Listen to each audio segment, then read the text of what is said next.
Mga igsoon, mga anak sa Dios.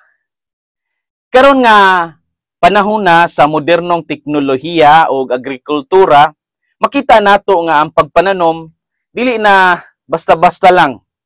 Dili na parehas kaniadto nga maglabay lang sa bisan asa.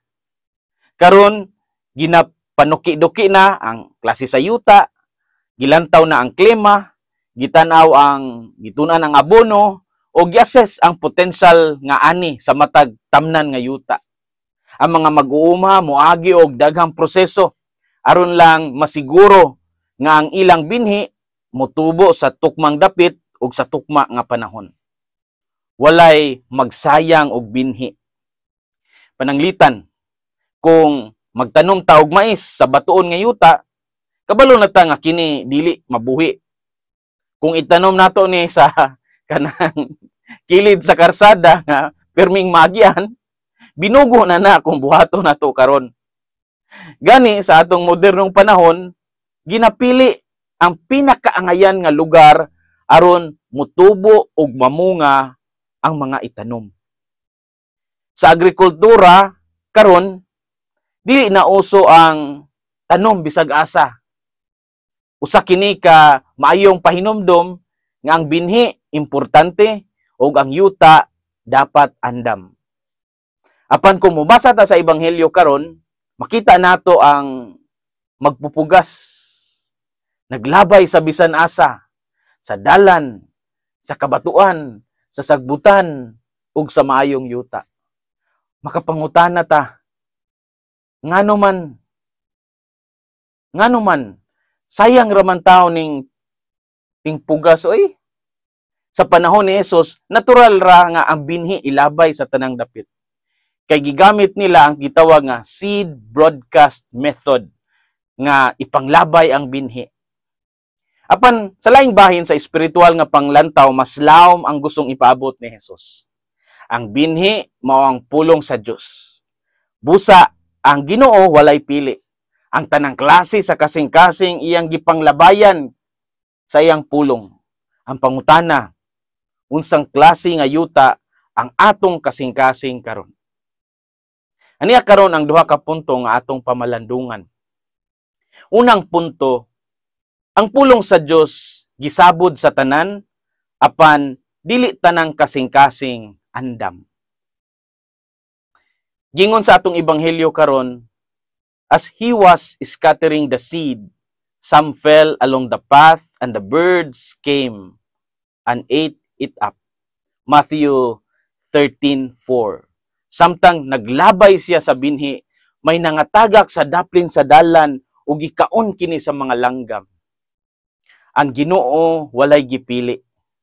Iyang gipanglabayan, gisaburan sa pulong sa Dios ang tanang matang sa kasing-kasing. Apil na kadtong walay gana, kadtong mga tawo nga busy, ubisan gani kadtong mga dili interesado. Ang pulong sa Dios bisan unsa kagamhanan dili mabuhi kung ang yuta dili andam. Ang mga kasing-kasing nga puno sa kalibog, kasuko o kahadlok murag dalan nga batuon o baka tunukon diin ang binhi walay higayon nga makatubo. Sa karon daghan sa ato busy sa trabaho, busy sa social media, busy pod sa nagkadaiya nga mga stress sa kinabuhi. O dili malikayan mawala ang atong konsentrasyon sa pulong sa Ginoo. Ug ang pagsimba daw murag mekanikal na daw og usay wala nang epekto ngari kanato.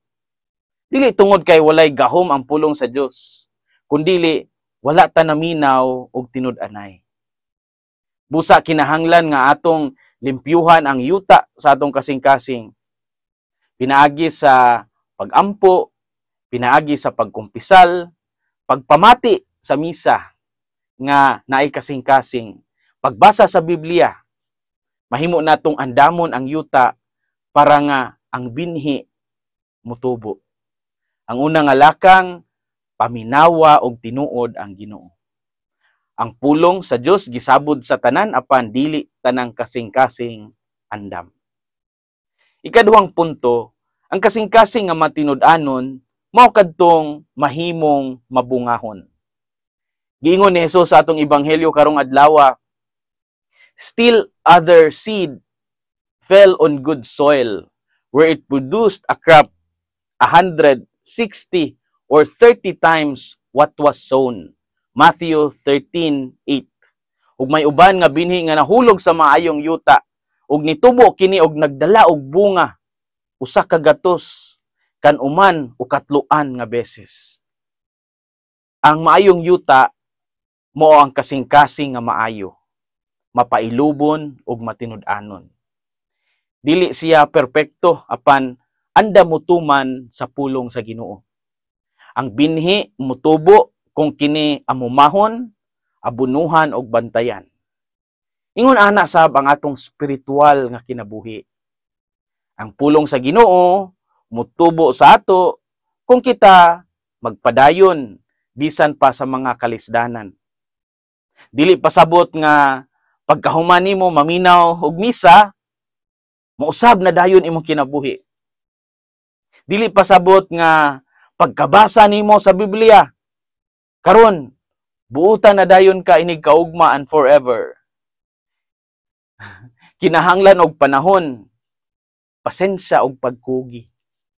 Ang Ginoo buhi, pero ang atong pagtubo nanginahanglan og kasinatian, pagpamalandong ug paglahutay. Ang bunga sa maayong yuta makita sa atong pagkamanggihatagon, sa atong pagpasaylo, sa atong pagbati og kalinaw ug kalipay. Ang kasing-kasing nga matinud-anon mao kadtong mahimong mabungahon. Story time. Adunay usa ka batanong babae nga gidala sa usa ka exorcist nga pari. Hilom siya pero kanunay nga mahadlok. Hadlok nga daw walay hinungdan.